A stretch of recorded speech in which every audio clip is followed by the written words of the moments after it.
Walang ya ka, bata. Hindi ko inaasahan na matutuhan mo agad ang orasyon. Hindi pwede. Hindi pwedeng matalo mo ako ng ganito lang.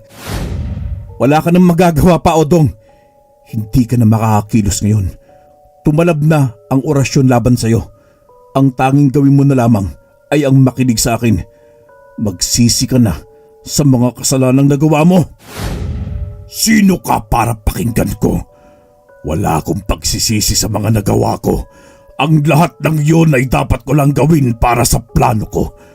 Kaya kahit napatayin mo ko, may mga susunod pa sa akin para patayin ka!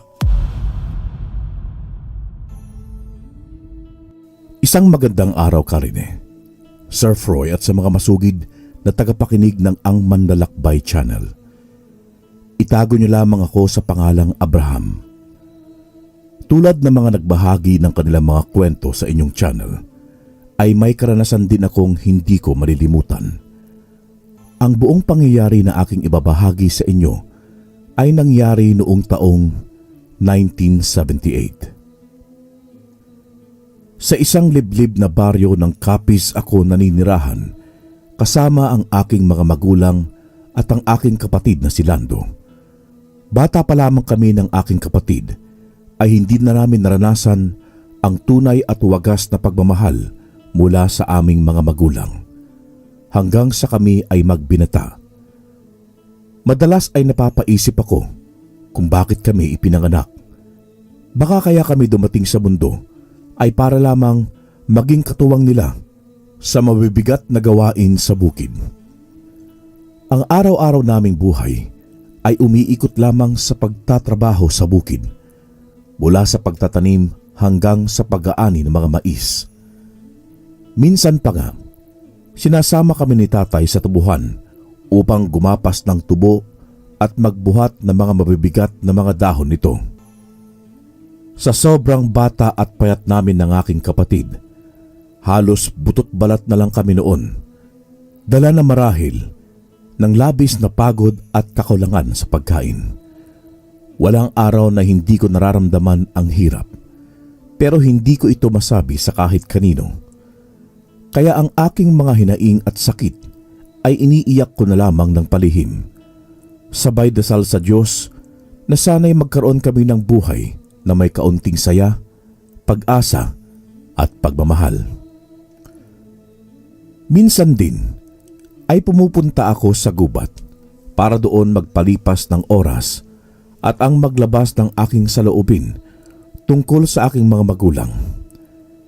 Naisip kong marahil isinilang kami dahil yun ang gampanin ng mga anak sa mga magulang at sa buhay. Gusto ko ring mag-aral noon, subalit hindi ko magawa dahil sa kakulangan ng pera. Isa pa ay sinasabi nila nanay at tatay sa akin na wala akong mapapala sa pag-aaral at hindi ako mapapakain ng pag-aaral. Mas lalo lang daw kaming maghihirap kung pag-aaral ang uunahin namin. Dahil doon, isiniksik ko sa aking utak na wala na nga ako mapapala na iba sa buhay bukod sa pagtatrabaho sa bukid. Kung minsan din, ay pinapatapon kami ni nanay at ng aking kapatid sa gubat tuwing gabi kapag naiinis o nagagalit sila sa amin, o kaya kapag wala kaming kitang pera sa isang araw o kung nagkakasakit kami. Noong isang araw ay hindi ako nakatulong kina nanay at tatay sa bukid dahil masama ang aking pakiramdam. Kinaladkad ako ni nanay at tatay sa labas ng bahay. Dinala nila ako sa likuran ng aming bahay kung saan may gubat doon. Nakasunod naman ang kapatid kong si Lando habang umiiyak at nakikiusap kay nanay at tatay na huwag akong dalhin sa gubat. Tay! Tay! Maawa ho kayo kay kuya! Huwag niyo ho siyang dalhin sa gubat! Masama pa ho ang pakiramdam niya! Ako na lang ho! Ako na lang ang mananatili sa gubat! Ibalik niyo na lang ho siya sa loob ng bahay! Tumahimik ka, Lando! Kung hindi ka titigil dyan, isasama kita sa Kuya Abraham mo! Pero tay, bakit niyo ho ba ito ginagawa? Wala namang ginawang masama si kuya. May sakit po siya. Hindi ba kayo naawa sa kanya? Sinabing tumahimik ka eh! Lintik na! Nanlaki ang aking mga mata nang malakas na sinuntok ni Tatay Hemon si Lando. Marahas akong pumiglas sa pagkakahawak ni nanay sa akin at agad kong dinaluhan ng aking kapatid. Hinarap ko sa Tatay Hemon para pigilan siya. Tay, pakiusap. Huwag niyo ho siyang sasaktan, Tay. Patawad. Ako na pong bahalang kumausap sa kanya. Siguraduhin mo yan, Abraham, ha? Kung hindi, ikaw ang malalagot sa akin. Dahil sa katigasan ng ulo niyong dalawa, dito kayo sa labas matutulog ngayong gabi. Parusa yan sa pagiging tamad ninyong dalawa at suwail! Tumango ako kay Tatay Hemon bago ito naglakad pabalik sa loob ng bahay. Tinignan lang din namin kami ni nanay at bago siya sumunod sa likuran ni tatay, noong mawala na sila sa paningin ko, ay binalingan ko naman ang aking kapatid na si Lando. Umiiyak siya na nakatingin sa akin. Bakit sila ganun sa atin, kuya? Bakit mas mahalaga pa sa kanilang pera kaysa sa kalusugan mo? Bakit parang hayop ang trato nila sa atin? Hindi ko rin alam, Lando eh. Pero salamat at pinagtanggol mo ko, ha. Pasensya na. Dahil kay kuya nadamay ka pa. Wala yun, kuya. Tayong dalawa na lang din ang magkakampi. Hindi pwede na maging ako'y iiwan ka. Ikaw talaga. Doon tayo tumungo sa malaking puno. Doon tayo magpapalipas ng gabi, ha? Halika na. Tumungo nga kami ni Lando sa isang malaking punong naroon malapit sa gubat sa likuran ng aming bahay. Doon kami naupo sa lilim nun at sumandal. Mabuti na lamang at maliwanag ang buwan, kung kaya't hindi ganon kadilim ang buong paligid. Pumikit na ang aking kapatid na si Lando sa aking tabi. Ilang sandali lang ay narinig ko na siyang humihilik. Samantalang ako'y hindi ako dinadalaw ng antok. Nakikiramdam kasi ako sa paligid noon. Natatakot ako para sa kapakanan namin ni Lando. Sa tuwing nakakarinig ako ng kaluskos at tunog ng mga insekto, ay siya naman ang kaba na aking nararamdaman. Panay ang tingin ko sa buong paligid. Natatakot ako na baka anumang oras ay may aswang o mabangis na hayop ang bigla na lamang sumalakay sa amin ni Lando. Napatingin ako sa aking kapatid. Naaawa ako sa aming sitwasyon na dalawa. Hanggang ngayon ay hindi namin malaman kung bakit ganoon ang trato sa amin nila nanay at tatay. Tahimik akong umiyak at umusal ng dasal para sa aming kaligtasan. Niyakap ko ang aking kapatid at sumandig sa puno ng kahoy.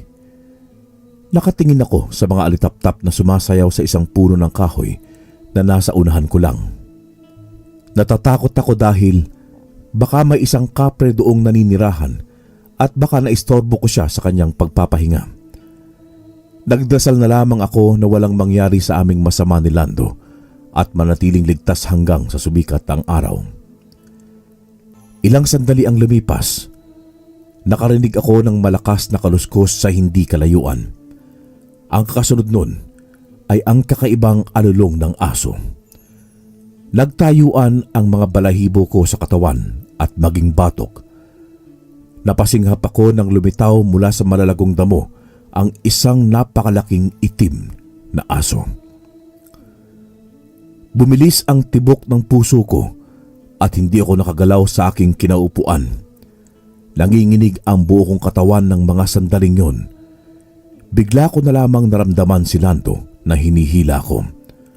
Noon ko lang din napansin na nagising pala siya. Nakita niya ang aswang sa aming harapan. Hinila niya ako ng malakas at sinunod sa kanyang pagtakbo. Kuya! Takbo! Dali! Aswang! Bilis! Bilis, Lando! Mabibilis ang takbo naming dalawa, pero mas mabilis sa amin ang aswang. Ang isang malaking asong itim kanina ay naging 3 na. Napausal na ako ng panalangin noon. Sumisigaw na rin si Lando ng tulong. Nagbabaka sakaling may makarinig sa amin at tulungan kaming dalawa. Ngunit mukhang wala man lamang sa aming nakakarinig na dalawa. Takbo pa rin kami ng takbo hanggang sa naabutan na kami ng 3 aswang. Hinarangan kami ni Lando at pinalibutan. Hinawakan ko naman ang aking kapatid at dinala sa aking likuran. Pinoprotektahan ko siya laban sa mga ito. Kuya, wala na tayong takas. Huwag ka mawala ng pag-asa, Lando. Lalabanan ko sila. Akong bahala sa'yo. Pero, anong laban mo sa mga aswang na yan, kuya? Ito na marahil ang katapusan natin dalawa. Hanggang dito na lang siguro tayo. Hindi mangyayari yan, Lando. Makakaligtas tayo. Kapag sinabi ko kung yumuko ka, Lando. Bakit? Anong balak mong gawin, kuya? Basta, akong bahala. Lalabanan ko ang mga lintik na aswang na ito. Pinulot ko ang isang sanga ng kahoy na naroon sa lupa at hinarap ang mga aswang. Pagkatapos kong sabihan si Lando na yumuko, ay yumuko naman siya. Tinakbo ko ang distansya namin ng aswang na malapit lang sa akin. Malakas ko itong hinampas ng sanga ng punong kahoy. Yun ang dahilan kung bakit ito nahilo. Nagwala naman ang dalawa niyang kasama at sabay-sabay na sumugod sa akin. Mabuti na lamang at nasanay na ako noon sa pakikipag-away sa ibang mga binata na umaaway sa akin. Kung kaya kahit papaano ay may alam ako sa pakikipaglaban. Tumungo ako sa pwesto ni Lando nang siya ang tangkang atakihin ng mga aswang. Hinampas ko ang 2 aswang. Umatras sila at muling umalulong. Kitang-kita ko ang galit sa kanilang mga mata. Sumalakay ang isa. Mabilis ang kilos nito, kaya't hindi ko siya napansin. Sinunggaban niya ako, pero agad ko namang hinarang ang sanga ng kahoy sa kanyang bunganga. Naputol ang sanga ng kahoy dahil sa matutulis niyang ngipin. Nanginig ang buo kong katawan nang binalingan ako ng aswang matapos nitong itapon ang sanga ng kahoy. Napapikit ako ng mariin nang sunggaban ako nito. Ngunit iminulat ko ang aking mga mata nang hindi ko maramdaman ang aswang na nakadagan sa akin. Napatayo ako nang makita ang 3 itim na asong aswang na nakahandusay sa lupa. May mga palasong nakabaon sa katawan ng mga ito at sa hinuha ko ay wala na silang mga buhay. Doon ko napansin ang isang lalaki na may magarang kasuotan. May hawak siyang pana. Nakatingin siya sa akin. Noon ko natitigan ang itsura nito. May matulis itong tenga, singkit na mga mata na kulay berde at kulay tansong balat. Napaatras ako nang mapagtanto kong hindi ito simpleng nilalang lang. Sino ka? Hindi ka tao. Hindi ka rin aswang. Anong klase kang nilalang? Huwag kang matakot sa akin, bata. Isa akong lambino.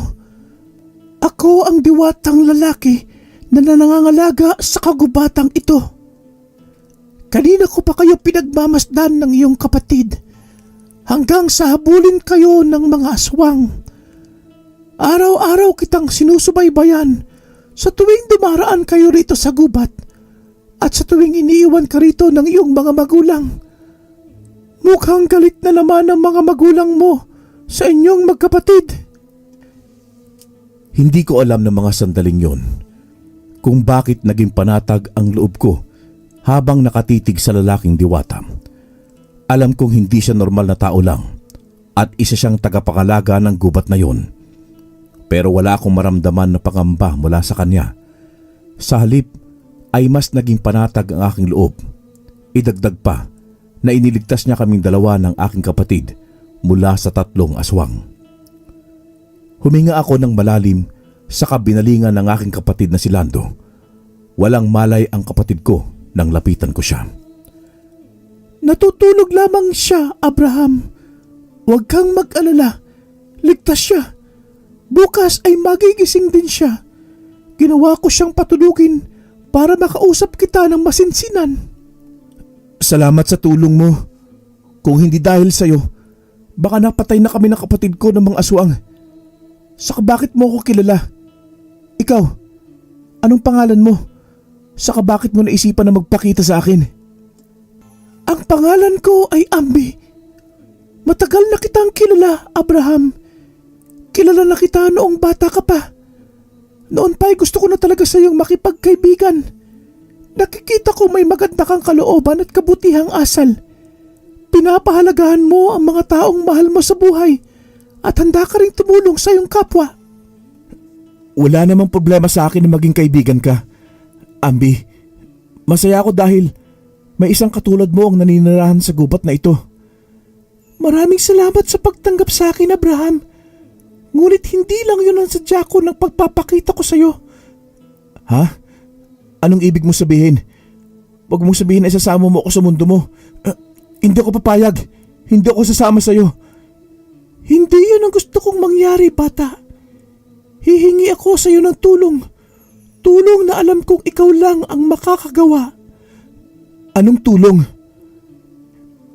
Pinagmasdan ni Ambi ang buong gubat. Naglahong bigla ang pana niyang hawak. Sa mga sandaling yun, hindi ko alam kung nababaliw na ba ako o hindi. Naisip ko na lang na baka wala na ako sa tamang pag-iisip at kung ano-ano na lamang ang nakikita ko. Pero nang kusutin ko naman ang aking mga mata, naroon pa rin si Ambi na natili siyang nakatayo.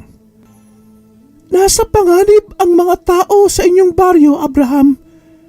May mga nilalang na gustong maghasik ng lagim sa nayon at sirain ang gubat na ito. May mga aswang ding may masamang balak para manirahan dito sa inyong baryo. Para pigilan sila, ay kinakailangan ko ng iyong tulong. Pero gusto ko mang tulungan ka. Pero wala akong kakayahan na labanan ang mga nilalang na sinasabi mo. Isa lamang akong tao. Wala akong laban sa kanila. Saka bakit ako? Marami namang dumaraan dito sa gubat ah. Baka pwede kang pumili ng mas malaki sa akin. Yun talaga na may kakayahan na ipagtanggol ka. Umiling siya sa akin at muling ngumiti. May kinuha siyang isang bagay mula sa kanyang kwintas na suot. Isang maliit na bato yon na kulay berde. Nanlaki ang aking mga mata nang makita yung umiilaw habang ibinibigay niya yon sa akin. Yan ay ang aking mutya, Abraham. Nagbibigay yan ng swerte sa kung sino mang tagapangalaga ang pagbibigyan ko niyan. Nagbibigay rin ito ng kakaibang lakas sa tagapangalaga, bagsik sa pakikipaglaban at lakas ng pangangatawan. Tataglayin nito ang katangian ng isang lambino. Tanggapin mo ito para gamitin mo sa pakikipaglaban sa mga masasamang nilalang. Batid ko na kapag nasa pangangalaga mo yan, magiging ligtas ang aking mutya. Sandali, hindi ko matatanggap yan. Hindi ko kayang gawin ang sinasabi mo. Batid ko na hindi mo agad tatanggapin ang mutya na ibibigay ko. Pero subukan mo ang kapangyarihan nito. Nasa iyo ang desisyon sa huli. Sana'y matulungan mo ko, Abraham. Gamitin mo ang mutya sa kabutihan at tama para puksain ang masasamang nilalang na gustong kunin yan at maghasik ng lagim. Kumuyom ang kamao ko habang nakatitig sa mutya na hawak ni Ambi. Nagtatalo ang puso at isipan ko kung tatanggapin ko ba yon o hindi. Pumikit ako at nag-iisip ng malalim. Tinitimbang ko ang mga sinabi sa akin ni Ambi. Nang magmulat ako ng aking mga mata, ay kinuha ko ang mutya mula kay Ambi. Sa sandaling yon, pinipili kong ipagtanggol ang mga naaapi. Sige, tinatanggap ko ang mutya. Gagamitin ko ito para puksain ang kasamaan. Maraming salamat sa pagtanggap ng aking mutya, Abraham. Ngayong nasa iyo ang mutya, ay huwag mo itong ipapalam sa iyong mga magulang at maging sa iyong kapatid. Bakit hindi pwede? Sapagkat masama ang kanilang mga budhi. Ikaw lamang ang nakitaan ko na may busilak na puso. Kaya binibigay ko ito sa iyo. Dahil alam kong mapapangalagaan mo ang aking mutya. Naawa ko sa iyo, Abraham. Kung kaya't binibigyan kita ng isang pagkakataon na mabago mo ang iyong buhay. Napatingin ako sa mutya na nasa aking palad. Tumango ako kay Ambi at nangako na gagawin ko ang lahat para gamitin yon sa kabutihan. Ngunit muli na naman akong pinaghinaan ng loob, kaya't ibinalik ko sa kanya ang mutya. Naisip ko noon na hindi nararapat sa akin ang ganong klase ng mutya. Pasensya na pero baka hindi ko magampanan ang tungkulin ng pagkakaroon ng mutya. Isa pa'y wala akong halos alam sa pakikipaglaban at paano yan gagamitin. Hinawakan ni Ambi ang aking kamay at muling ibinalik sa aking palad ang mutya. Pumikit siya at mainusal na isang dasal na hindi ko maintindihan. Pagkatapos nun, ay binitawan niya ako at saka siya ngumiting muli. Sa'yo na ang mutyang yan, Abraham. Kapag nasa panganib ang buhay mo, ay asahan mo lamang ang iyong mutya. Gamitin mo ang iyong puso at isipan. Mapoprotektahan ka nila laban sa mga kasamaan. Magtiwala ka lang, bata. Hindi ka pababayaan ng aking mutya. Isa pa'y, nasa paligid lamang ako at gagabayan kita. Muli pa sana akong tatanggi nang unti-unti na siyang naglaho na parang bula. Napatingin ako sa mutya na aking hawak at ganoon na lamang ang kakaibang enerhiyang nararamdaman kong lumukob sa aking buong katawan. Hinawakan ko yon ng mahigpit at isinuot sa aking leeg. Itinago ko yon sa ilalim ng aking suot na damit. Kinabukasan ay nagising ako sa mga huni ng ibon at iba pang hayop sa gubat. Akala ko noong una ay panaginip lamang ang lahat ng nangyari kagabi, ang tungkol kay Ambi at sa mutya. Kaso, nang makapako ang mutya na nasa aking liig, ay naniwala akong totoo ang lahat. Napatingin ako sa aking tabi. Naroon pa rin ang aking kapatid na si Lando. Tumayo ako mula sa pagkakaupo sa ugat ng puno at muling hinawakan ang mutya na nasa aking liig. Tingnan ko kung totoo ang mga sinabi ni Ambi. Kung swerte ka nga at magagamit ko laban sa mga masasamang nilalang. Binalingan kong muli ang aking kapatid at ginising na. Noong magising na si Lando, ay sabay na kaming dalawang umuwi ng bahay. Pagdating namin sa bahay, ay binati namin si nanay at tatay. Subalit hindi nila kami binati pabalik. Binalingan ko naman ang aking kapatid na si Lando. Ngumiti ako sa kanya at niyakap siya ng mahigpit. Simula noong mapunta sa akin ang mutya ng lambino ni Ambi, ay palagi na lamang akong nakakarinig ng mga kakaibang bagay sa aking paligid. Sa tuwing natutulog ako, ay may mga panaginip akong mga iba't ibang elemento na parabang kinakausap ako. Ang iba naman ay pakiramdam ko ay parang ang lakas ng galit sa akin at parang gusto akong patayin. Subalit sa kabila ng lahat ng mga yon, napatunayan nga ng mutya na nagdadala siya ng swerte. Minsan ay nagigising na lamang ako na puno na ang bigasan namin. Ang mga gulay namin at mga ani namin mula sa bukid ay napakarami. Noon ko naghihikahos kami sa pera, ngunit nang nasa pangangalaga ko na ang mutya, ay nakakakain na kami ng 3 beses sa isang araw. Dahil doon, nagbago na ang pakikutungo sa amin ni nanay at tatay. Naging mabait na sila sa amin ni Lando. Nakapag-aral na rin kami ng elementarya dahil malaki ang nagiging kita namin sa aming palayan at gulayan. Malaki ang pasasalamat ko kay Ambi dahil sa tulong niya sa akin. Pero hindi ko rin maiwasan ang magiging kapalit ng swerteng yon. Isang araw, ay tumungo ako sa gubat para dalhan ng alay si Ambi. Mga sobra sa gulay na inani namin at isang baso ng bigas. Hinandog ko yon sa kanya bilang pasasalamat sa biyayang natatanggap ko.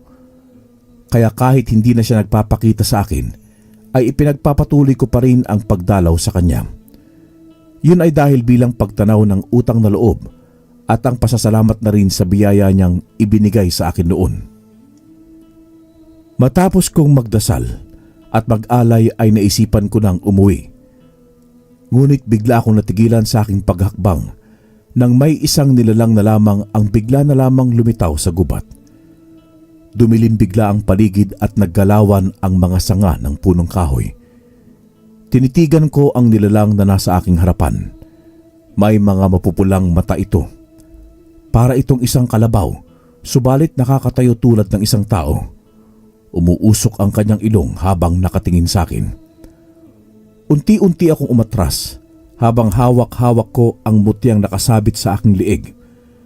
Naalala ko yung bilin sa akin ni Ambi na kailangan ko yung protektahan mula sa mga masasamang nilalang na gustong kunin yun mula sa akin. Anong kailangan mo sa akin? Bakit ka nagpakita? Sa halip na sagutin niya ako, ay mabilis itong tumakbo papunta sa aking direksyon. Kumuyom ang aking kamao. Sinusubukan kong maging malakas at matatag sa sandaling yun. Humugot ako ng malalim na hininga at mabilis na tumakbo palayo sa nilalang. Sa takot ko'y agad ako nagkubli sa isang malaking puno. Sumilip ako mula roon at pinagmasdan ang nilalang na luminga-linga sa paligid at hinahanap ako.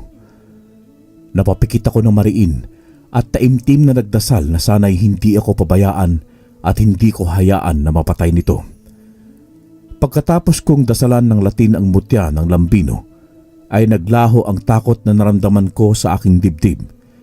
Napalitan yon ng tapang at determinasyon na matatalo ko ang nilalang. Lumabas ako mula sa aking pinagkukublihan at tuluyang hinarap ang masamang nilalang. Tumigil siya sa paghahanap nang maramdaman niya ang presensya ko. Hindi ko alam kung paano ito lalabanan, pero ang pakiramdam ko ay tinutulungan ako ng aking mutya. Lumakas ang aking buong katawan at tumalas ang aking isip. Alam ko kung anong kailangan mo mula sa akin. Gusto mong kunin ang mutya ng lambino, pero hindi ako papayag na makuha mo ito sa akin. Handa kitang labanan. Kaya kitang mapigilan sa masama mong balak. Kumuha ako ng isang putol na sanga ng kahoy sa lupa at hinawakan ko yon ng mahigpit. Nakahanda na ako sa mga sandaling yon sa pagsugod sa akin ng malaking nilalang na parang isang toro. Maya-maya ay nagsisipa ito habang umuusok ang kanyang ilong at mabilis na tumakbo papunta sa akin. Hinanda ko ang hawak kong kahoy para hambalusin siya. Hindi ko inaasahan ang aking pagiging maliksi noong tumalon ako ng mataas at hinampas ko sa ulo ang nilalang gamit ang isang kahoy. Napaatras ito at umatungal sa sakit. Ngunit lalo pa siyang nagalit at muling sumugod sa akin. Hindi ko rin maintindihan kung paano ko nagawang maging mabilis sa pag-iwas sa kanyang mga atake. Isang sipa ang aking pinakawalan, dahilan para tumilapon ito sa hindi kalayuan. Pagtingin ko sa nilalang ay wala itong malay na bumagsak sa lupa. Ilang sandali pa'y nakaramdam ako ng malakas na simoy ng hangin at kakaibang presensya sa aming likuran. Paglingon ko ay naroon si Ambi habang nakangiti sa akin. Kumusta ka, Abraham? Ayos ka lang ba? Pasensya ka na. Maraming mga masamang nilalang ang gustong kunin mula sa iyong mutya.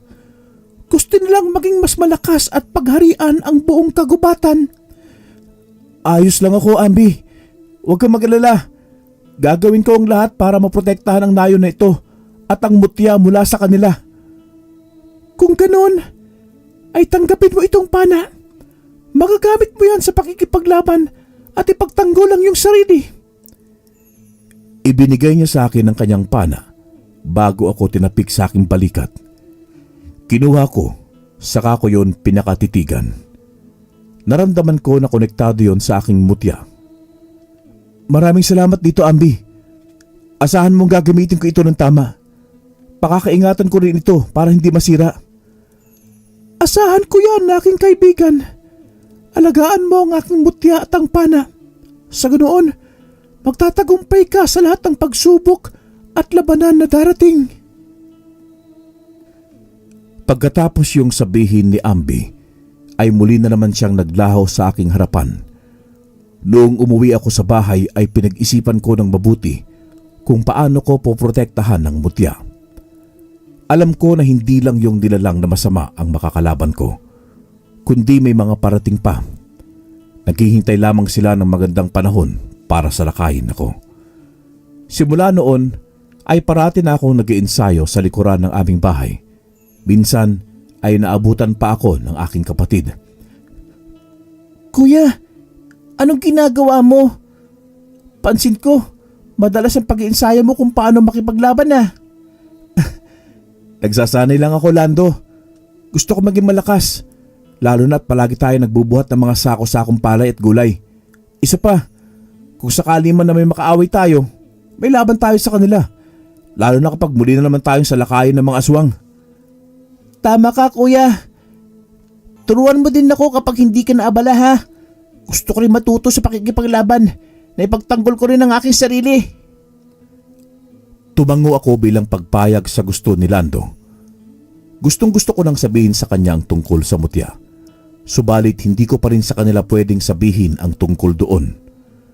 Mahigpit na bilin sa akin ni Ambi na dapat ako at siya lamang ang makakaalam sa bagay na yon. Ang hindi ko lang talaga matanggap noon ay ang makasalamuha ang mga kakaibang nilalang. Kinakailangan ko na talaga ng buong tapang para sa aking sarili. Nang sa ganon ay hindi na ako matatakot pa. Minsan din ay pakiramdam ko maraming mga nakakatakot na nilalang ang sumusunod sa akin sa paaralan. Itinuring ko na lamang na normal ang lahat kahit na ang alam ko naman na hindi. Lalo pa at ang iba talaga ay nagpapakita sa akin. Nagpapanggap na lamang ako na hindi ko sila nakikita o nararamdaman dahil sa takot na baka masabihan akong baliw ng mga kaklase ko. Isang araw, gabi na akong umuwi dahil sa tinapos naming proyekto ng aking mga grupo sa paaralan. Papasok na sana ako sa aming baryo nang maramdaman ko na parang may nakasunod sa akin at may nagmamasid sa bawat galaw ko. Humigpit ang pagkakahawak ko sa aking bag kung saan nakasilid doon ang panang ibinigay sa akin ni Ambi. Binuksan ko yon saka kinuha roon ng pana. Hindi nagtagal ay nakakarinig ako ng kaluskos sa paligid. Tinalasan ko ang aking paningin at maging pakiramdam. Lumabas na kayo sa pinagkukublihan nyo! Huwag na kayo magtago pa! Alam kong sinusundan nyo ako kanina pa! Lumabas na nga ang dalawang aswang sa kanilang pinagtataguan. Hindi ito tulad ng aswang na sumalakay noon sa amin ni Lando. Kakaiba ang lahi ng aswang yon. May malalaki silang katawan. Puno ng itim na balahibo ang kanilang buong katawan. May mabalasik na mapupulang mga mata at matatalim na mga ngipin. Anong kailangan nyo sa akin? Bakit nyo ako sinusundan?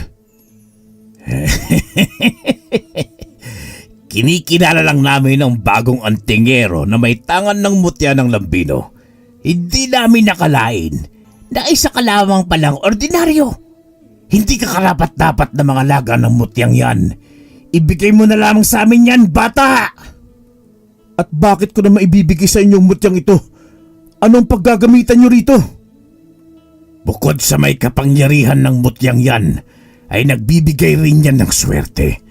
Kaya ibigay mo sa amin yan upang mapanatili ang kapayapaan sa nayon na ito at mapangalagaan ang buong kagubatan.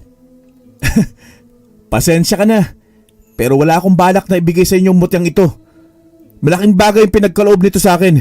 Isa pa, hindi ko hayaang mapunta ang mutya sa mga masasamang nilalang na katulad nyo. Alam ko kung saan nyo ito gagamitin. Kailangan nyo ang mutya ng lambino para lupigin ang mga tao rito sa nayon at manirahan dito. Hindi ako makakapayag sa bagay na yan. Kung ganon, binalaan ka na pala ni Ambi. Kung ibibigay niya lang sa amin ng mutya, hindi na sana kami maghahasik ng lagim. Gayong pati ikaw ay ayaw ibigay sa amin ng mutya. Pasensyahan na lang tayo. Hindi kami titigil hanggat hindi sa amin mapasakamay ang mutyang yan. Hindi rin ako magdadalawang isip na labanan kayo at pigilan sa masama ninyong balak. Mabilis silang sumugod sa aking dalawa habang nanlilisik ang mga mata. Agad kong inunat ang pana at pinalipad ang isang palaso sa direksyon ng mga aswang. Tinamaan siya sa kanyang balikat pero hindi siya roon natinag. Nagpatuloy pa rin siya. Bumilis din ang galaw ng isa niyang kasama. Noong malapit na ito sa akin ay agad niya akong sinuntok sa aking dibdib. Sa lakas noon ay tumilapon ako sa kakahuyan. Pero sa tulong ng mutya ay hindi naman ako napuruhan. Tumayo ako at muling nagpakawala ng mga palaso. Sunod-sunod ang ginawa ko. Tinamaan sa magkabilang binti ang isa, dahilan para mapaluhod ito. Ang isa naman ay pinatamaan ko sa magkabila nitong balikat at maging paa. Matapang nilang binunot ang palaso na nakabaon sa kanilang katawan. Sumirit ang kanilang dugo mula sa sugat. Napansin ko ang kanilang pangihina habang nakatayo. Napangiti ako. "Huwag na kayo lumaban pa! Ilang sandali na lang. Mauubusan na kayo ng dugo. Kung hindi pa rin kayo susuko, mamamatay kayo gamit ang mga palaso." Wala kaming pakialam sa balak mong gawin. Gusto ko naming mawala nang kami na ang makahawak ng mutya. Kahit na nangihina, ay sumugod pa rin silang dalawa sa akin. Mabibilis ang kilos ng dalawang aswang. Pero sa tulong ng mutya ng lambino, ay nasusundan ko ang kanilang mga galaw. Iniwan ko muna ang aking pana at naisipan kong kalabanin ko sila sa pamamagitan ng aking lakas. Nararamdaman ko ang pagdaloy ng kapangyarihan ng mutya sa aking buong katawan. Hinablot ko sa kamay ang isang aswang at malakas ko siyang binalibag sa kakahuyan. Ang isa naman ay sinakyan ko sa kanyang likuran at saka sinakal sa leeg. Nagpumiglas ang aswang. Pilit na kumakawala sa akin pero hindi ko yun hinayaan na mangyari. Mas hinigpitan ko pa ang pagkakasakal sa kanya hanggang sa tuluyan ko nang baliin ng kanyang leeg. Lumukso ako bago siya tuluyang natumba sa lupa. Binalikan ko ang aking pana saka ko yung pinulot. Lumuhod ako at tinutukan ang isa pang aswang na natitira. Nang pakawalan ko ang palaso, ay tumama yon sa noo ng aswang. Nanlaki ang mga mata nito bago tuluyang bumagsak. Tumayo ako mula sa pagkakaluhod at tinignan ang dalawang aswang na noon ay wala ng buhay. Humigpit ang pagkakahawak ko sa aking palaso. Alam kong hindi lang sila ang makakalaban ko, kundi marami pang darating na kalaban. Kinakailangan kong paghandaan ang pagdating nila. Hindi sila madaling patumbahin. Malakas sila at mabilis kong kumilos. Huminga ako ng malalim at tinignan ang aking hawak na palaso. Kinakailangan ko ring tatagan ang aking sarili. Pinulot ko ang aking bag at umuwi na ng bahay. Pagdating ko sa bahay ay nagulat na lamang ako nang makita ang mga gulay at palay sa aming sala. Napatingin ako kina nanay at tatay na abala sa paglalagay ng mga ito sa sako. Inaasahan ko na ang bagay na yon. Mukhang alam ni Ambi na may magagawa na naman akong mabuti, kung kaya't biniyayaan na naman ako ng swerte dahil sa aking mutya. Tumungo ako sa aking silid. Pagkatapos kong magpalit ng aking damit, ay tumungo agad ako sa altar at lumuhod sa harap nun. Nag-alay ako ng panalangin sa mahal na may kapal at nagpasalamat sa biyayang binigay niya sa aming pamilya. Humingi rin ako ng tulong sa kanya na bigyan niya ako ng lakas para harapin ang mga paparating na pagsubok. Nang matapos ko manalangin, ay dinasalan ko pa rin ang aking mutya upang mas lumakas yun. Hating gabi, sa kalagitnaan ng aking pagtulog, ay nakarinig ako ng kaluskos mula sa labas. Nakita ko ang aninong dumaan sa bintana ng aking silid. Kinuha ko ang aking palaso at dahan-dahan na bumaba ng aking katre. Lumabas ako ng aking silid at inabangan ko kung sino man ang taong sa labas. Ilang sandali pa'y narinig ko na sinusubukan itong buksan ng aming pinto. Akma na sana akong lalapit sa pinto nang biglang magpakita sa akin si Ambi. "Ambi, anong ginagawa mo rito? Bakit ka nagpakita sa akin? May kailangan ka ba?"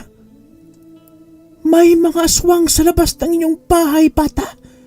Plano nilang wasakin ang bahay ninyo at patayin ang buo mong pamilya para lamang makuha ang mutya mula sa iyo. Gusto nilang makuha para magtagumpay sila sa kanilang masamang plano. Kailangan mo silang pigilan at labanan. Hindi ko inaasahan na ganito kahalaga ang mutya mo sa lahat ng mga nilalang, Ambi. Napagtanto kong kung bakit mo gustong ibigay ito sa akin para protektahan ko ito at talunin ang mga masasamang nilalang na may masamang intensyon. Huwag kang mag-alala dahil isa na akong antingero. Hindi ko sisirain ang pangako ko sa iyo. Lalabanan ko sila sa abot ng aking makakaya. Maraming salamat sa tulong mo, Abraham. Dahil sa mga ginawa mo'y napanatili mong maayos ang nayon na ito. Huwag kang mag-alala. Akong bahala sa pamilya mo para protektahan sila laban sa mga aswang na nasa labas. Ipagkakatiwala ko sa iyong aking pamilya, Ambi. Tandaan mo ang orasyon at ang dasal na itinuro ko sa iyo. Yan ang magbibigay ng lakas sa mutya upang gisingin ang tunay na kapangyarihan nito. Hindi ka nila magagapi. Taglay mo ang aking mutya. Tumango ako kay Ambi nang marinig ang sinabi niya. Itinaas niya ang kanyang kamay sa ere at may inusal siyang mga salita na hindi ko maunawaan. Pagkaraan ng ilang sandali ay lumiwanag ang kanyang palad at tumungo ito sa silid ng aking mga magulang at ng kapatid na si Lando. Binigyan ko ng pananggalang ang iyong buong pamilya. Hindi na sila malalapitan o makikita ng mga kalabang aswang. Halika na, Abraham. Kailangan natin pigilan ng mga aswang sa labas ng pamumuno ni Odong. Sino si Odong? Si Odong ang kinikilalang hari ng mga aswang na naninirahan dito sa inyong nayon, na siyang nagtatago sa mga kagubatan at kadiliman. Matagal na niyang inaasam ang mutya ko para pagharian ang buong mga nilalang na naninirahan dito. Plano niyang patayin ang lahat ng mga tao rito upang gawin niyang kampon ang mga maninirahan dito. Kung ganon, nanganganib ang mga tao sa nayon na ito. Oo, ngayong nalaman na niya na ibinigay ko sa iyo ang mutya ay labis ang kanyang galit. Hindi sila basta-bastang aswang lang katulad ng mga aswang na nagpapalit ng anyo. Sila ang mga aswang na nanggaling sa ikalaliman ng lupa. Ang mga aswang na nagbibigay ng sumpa sa mga tao para maging aswang sa pamamagitan ng itim na bertud. Kapag mawala sila, mawawala rin ang sumpang yun. Huwag kang mag-alala, Ambi. Gagawin ko ang lahat para patayin silang lahat. Tulungan mo akong magapi sila. Mabilis kaming lumabas na dalawa ni Ambi sa aking bahay. Tama nga ang sabi sa akin ni Ambi. Napakaraming mga aswang ang nakaabang sa labas. Tulad ito ng mga aswang na napatay ko kanina. Nagalit sila nang makita ako at kasama ko si Ambi. Isang aswang ang may puting buhok ang nagsalita. Base sa anyo at kakaibang aura nito ay masasabi kong ito si Odong, ang hari ng mga itimang aswang. Ambi, isa kang taksil. Ibinigay mo sa isang tao ang mutya na siyang pinapahalagan ng mga nilalang. Anong magagawa ng antingero para kalabanin kami? Hindi mo alam kung anong sinasabi mo, Odong. Hindi ako nagkamali sa pagpili sa kanya. Siya ang makakatalo sa inyo at makakapagpigil sa masama ninyong hangarin. Labas tanganan. Walang kakayahan ng antigerong yan laban sa amin. Hindi niya kami kaya. Oy, bakit hindi natin subukan? Nang sa ganun ay malaman ninyo kung anong kaya kong gawin. Huwag kang mayabang, sampid na tao. Wala ka sa kalingkingan namin. Umaasa ka lamang sa lakas ng mutyang bigay sa'yo. Yun lang ang pagkakaalam mo. Pero hindi mo alam ang kayang gawin ng isang antingero. Oras na sapian siya ng lakas ng isang mutya. Galit na galit siyang sumigaw nang marinig ang sinabi ko. Nilingon ko si Ambi at tumango siya sa akin. Lumitaw ang isang pana sa kanyang mga kamay at nagsimula na siyang magpakawala ng mga palaso. Mabibilis ang mga kilos niya at nasusundan ang galaw ng mga aswang. Nasa 5 na ang napatumba niya, kaya't kumilos na rin ako. Tumakbo patungo sa akin ng mga kampon ni Odong. Base sa kilos ng mga ito ay ako ang kanilang punteriya. Nasa akin ang mutya kung kaya't ako ang kanilang uunahin na pabagsakin. Nagpalipad ako ng palaso patungo sa mga aswang. Tinamaan ang mga ito sa kanilang noo, dahilan para sunod-sunod silang nagbagsakan. Akma sana ulit akong tatakbo nang maramdaman ko ang paghila sa akin ng isang aswang at hinagis ako sa kakahuyan. Ramdam ko ang pagkakatama ng aking likod sa punong kahoy, pero wala akong maramdamang sakit. Tatayo na sana ako nang sipain ako ng aswang na lumapit sa akin. Nabitawan ko ang pana. Kinuha yon ng aswang sa kanya mabilis na binali, pero hindi niya magawa-gawa. Oy! Hindi mo yan masisira! Bigay sa akin yan ni Ambi! Kaya kahit anong gawin mo riyan, wala kang mapapala! Tuluyan na akong tumayo at malakas na sinipa ang aswang. Tumilapon siya at bumagsak sa isang punong kahoy. Ngunit hindi siya natinag at muling tumayo. Sabay kaming sumugod sa isa't isa at sinunggaban niya ako. Kinuha ko ang maliit na punyal sa aking bewang at mabilis ko yung itinarak sa kanyang lieg. Nanlaki ang mga mata niya habang nakatingin sa akin. Gaya ng sabi ko, hindi niyo ako maisahan. Dahil isa na akong antingero. Nagpumiglas siya habang nanginginig. Ilang sandali pa'y tumigil siya sa paghinga. Binitawan ko siya at muling binalik ang punyal sa aking bewang. Pinulot ko ang aking pana at bumalik sa kinaroroonan ni Ambi. Marami na siyang napapabagsak, kung kaya't tinulungan ko na siya. Habulin mo si Odong Abraham. Tumungo siya sa mga kabahayan upang maglagay ng sumpa sa mga tao. Kailangan mo siyang pigilan. Pero paano ka? Marami pang natitirang mga kampon si Odong. Ako ang bahala sa kanila. Ikaw lang ang makakatalo kay Odong dahil tangan mo ang mutya. Tandaan mo, sa noo mo siya o sa leeg puntiryahin at paniguradong mapapatay mo siya. Pero hindi siya madaling kalabanin. Gawin mo ang lahat para mapatay mo siya. Susunod ako kapag matapos ako nito. Sige, akong bahala sa kanya. Mag-iingat ka! Mabilis akong tumakbo at agad na sinundan si Odong sa dinaanan nito. Dinala ako ng mutya sa isang bahay na malapit lamang sa amin. Nakita ko si Odong na nakasilip sa isang bintana at may kung anong itim na usok siyang pinapalabas sa kanyang bunganga. Hindi na ako nagsayang ng oras at agad ko siyang pinanam. Sinigawan ko siya kaya't naagaw ko ang kanyang atensyon. Hoy! Akong hanapin mo! Huwag mo nang gawan ng masama mga tao rito sa baryo! Ibigay mo na lang kasi sa akin ang mutya.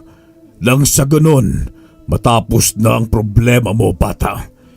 Hindi ka na rin mahirapan pang kalabanin ako. Hindi ko gagawin yan at hindi ko hayaang makuha mo ito mula sa akin! Galit na sumugod sa akin si Odong. Mabilis ang kilos niya at halos hindi ko siya masundan ng tingin. Bago pa ako makakilos ay nasipa na niya ako sa aking dibdib. Halos mawalan ako ng ulirat sa sobrang lakas ng pagkakasipa niya at ang pagbagsak ko sa lupa. Tumayo ako agad at saka ko siya pinana. Pero naiiwasan niya ang lahat ng atake ko. Totoo nga ang sinabi sa akin ni Ambi na malakas at mahirap na kalaban si Odong. Nang malapit na si Odong at akma na sana niya akong ulit nasisipain nang yumuko ako. Tumama ang paa niya sa isang puno ng kahoy. Kinuha ko ang pagkakataon na yon para panain siya sa kanyang likuran. Bumaon ang palaso sa kanyang likuran pero agad din naman niya yung binunot. Walang laban niyang palaso mo sa akin, bata. Huwag ka nang magsayang na gamitin yan. Tumahimik ka, aswang! Huwag mo akong pagsasabihan ng kung anong dapat kong gawin. Lalabanan kita sa paraang gusto ko, sa paraang matatalo kita! Ang lakas ng loob mo, pero wala ka namang lakas para mapatumba ko. Walang silbi ang mutya kung ang tagapangalaga ay isang mahina. Ngumisi ako kay Odong bago ko kinuha ang punyal sa aking bewang. Mahigpit ang pagkakahawak ko roon. Naisip ko kung hindi siya natatablan ng palaso ay naiiwasan niya ito, ay lalabanan ko siya ng malapitan. Ang punyal na lang din ang pag-asa ko. Humingi ako ng tulong sa aking mutya sa pamamagitan ng isang dasal na itinuro sa akin ni Ambi. Habang nagdadasal ako, ay naramdaman ko naman na dumadaloy ang enerhiya sa aking buong katawan. Hindi na ako nagdalawang isip at agad akong sumugod patungo kay Odong. Ngumisi siya habang inaabangan ang aking atake. Paglapit ko kay Odong, nakita ko ang ningning ng kumpiyansa sa kanyang mga mata.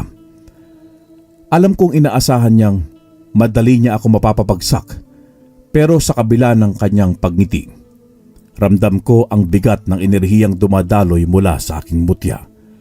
Isang puwersang nagpapalakas sa akin at nagbibigay ng matinding tapang. Paglapit ko pa kay Odong, ay bigla kong pinaikot ang punyal sa aking kamay. Kasabay noon ay ang bilis ng aking paggalaw upang lituhin siya. Sinubukan na umatras ni Odong para maghanda sa magiging atake ko, pero nasusundan ko ang bawat kilos niya. Mabilis ko siyang sinipa sa kanyang panga, dahilan para umatras siya at mawala sa kanyang konsentrasyon. Kinuha ko ang pagkakataon na yon para saksakin siya sa kanyang tagiliran. Nagulat siya sa naging atake ko. Alam kong hindi niya inaasahan ang susunod kong galaw. Hinawakan niya ako sa aking kamay, saka niya ako binalibag sa lupa. Napahawak siya sa kanyang sugat at galit na bumaling sa akin. Napaatras si Odong. Nawala ang ngisi sa kanyang mga labi kanina at napalitan yon ng pagtataka. Pero ilang sandali pa'y tinatagan niya ang kanyang sarili. Hindi mo ko matatalo ng basta-basta lang, bata. Hindi pwede. Hindi mo pwedeng sirain ang mga plano ko. Pasensya ka na, pero huli na para sa iyo ang lahat. Ito na ang magiging katapusan mo, Odong. Hindi ka na muling makakapambiktima pa ng mga tao. Sumigaw ako ng malakas habang tumatakbong papalapit sa kanya. Nakipagpalitan ako ng suntok at sipa sa kanya. Hinawakan niya ako sa aking kamay at hinampas ako sa lupa. Pero hindi yun naging matagumpay. Gigil siyang sunod-sunod na nagpakawala ng sipa at suntok sa akin. Ngunit lahat ng atake niya ay nasasalo ko. Humugot ako ng isang malalim na hininga at umikot ako, saka siya siniko sa kanyang tiyan. Napaungol sa sakit si Odong at napaatras sa kanyang kinatatayuan. Hindi na ako nag-aksaya ng oras. Lumapit ako sa kanya at muli ko na naman siyang sinipa. Sinakyan ko siya sa kanyang tiyan nang matumba siya at pinagsusuntok ko siya sa kanyang mukha. Akma ko na sana siyang sasaksakin ng punyal sa noo noong mapigilan niya ang kamay ko. Naglabanan kami ng lakas na dalawa. Tagaktak ang pawis ko habang nilalabanan kong makawala mula sa kanyang pagkakahawak. Bigla niya akong sinipa sa aking tiyan. Agad akong tumilapon at bumagsak sa lupa. Muli na lamang nakatayo si Odong habang nakangisi sa akin. Hindi ko alam sa sandaling yon kung saan nanggaling ang lakas niya, gayong napuruhan ko na siya. Muli akong sumugod patungo sa kanya. Sinalag ko ang aking kamay, ang atake niya. Noong malapit na ang mukha niya sa akin, ay tinitigan ko siya sa kanyang mga mata at nag-usal ng isang orasyon. Alam ko magtatagal pa ang labanan naming dalawa. Kung magsusuntukan lamang kami, kailangan ko lang gamitin ang makapangyarihang orasyon na itinuro sa akin ni Ambi. Agad kong idinikit ang aking hintuturo sa kanyang noo at mas nilakasan ko pa ang pagdasal sa orasyon. Ilang sandali lang ay nanlaki ang mga mata ni Odong. Unti-unti siyang nanghina at nagmistula siyang isang estatwa. Nabitiwan niya ang kamay kong may hawak na punyal. Walang iya ka, bata. Hindi ko inaasahan na matutuhan mo agad ang orasyon. Hindi pwede. Hindi pwedeng matalo mo ako ng ganito lang. Wala ka nang magagawa pa, Odong. Hindi ka na makakakilos ngayon. Tumalab na ang orasyon laban sa'yo. Ang tanging gawin mo na lamang ay ang makinig sa akin. Magsisi ka na sa mga kasalanang nagawa mo. Sino ka para pakinggan ko? Wala akong pagsisisi sa mga nagawa ko. Ang lahat ng iyon ay dapat ko lang gawin para sa plano ko. Kaya kahit napatayin mo ko, may mga susunod pa sa akin para patayin ka! Pwes, hihintayin ko sila. Tulad mo, ipapaslangin ko rin sila isa-isa. Hindi na kayo magkakaroon ng lugar sa mundong ito. Uubusin ko ang mga kalahi mo! Bago pa makasagot sa akin si Odong, ay mabilis ko nang itinarak sa kanyang noo ang hawak kong punyal. Sumirit ang dugo sa kanyang noo habang nakamulagat ang kanyang mga mata. Ilang sandali pa ay nanginig siya at umungol ng mahina. Tumayo ako at pinagmasdan siya habang binabawian ng buhay. Noon ako nakaramdam ng kakaibang ginhawa sa aking dibdib. Sumagi sa isip ko na sa wakas, nabigyan ko na rin ng hustisya ang mga taong naging biktima ni Odong. Kitang-kita ko ang paggapang ng mga itim na ugat sa katawan ni Odong. Nilalamon siya nito at dinala sa kailaliman ng lupa kung saan ng kadiliman. Ako naman ay pinulot ko ang aking pana at saka bumalik sa kinaroroonan ni Ambi at patuloy pa rin siya sa paglaban sa 3 pang natitira na kampon ni Odong. Inunat ko ang palaso sa aking pana at pinakawalan yon patungo sa isang aswang na pasugod sana kay Ambi. Sinunod ko naman ang isa at ang isa naman ay pinanana ni Ambi.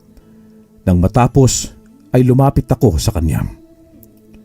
Wala na si Odong, Ambi. Malaya na ang kagubatan at buong nayon laban sa kanya. Pero nararamdaman kong hindi pa rito nagtatapos ang lahat. Mabuti kung ganun, Abraham. Pinatunayan mo sa akin na ikaw ang karapat-dapat ng tagapangalaga ng mutya.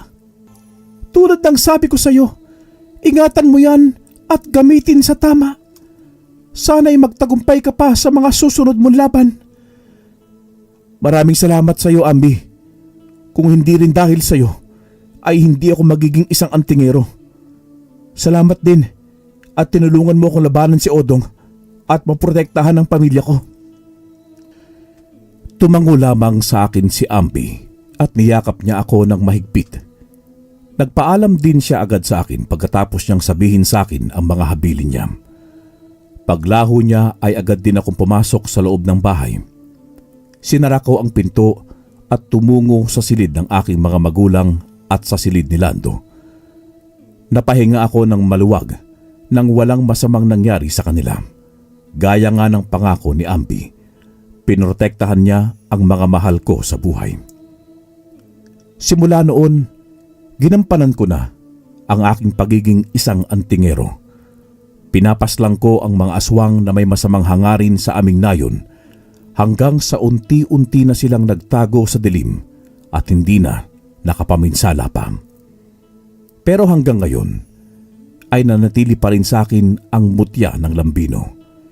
Ginagamit ko ito sa tuwing may nangangailangan ng tulong. Wakas.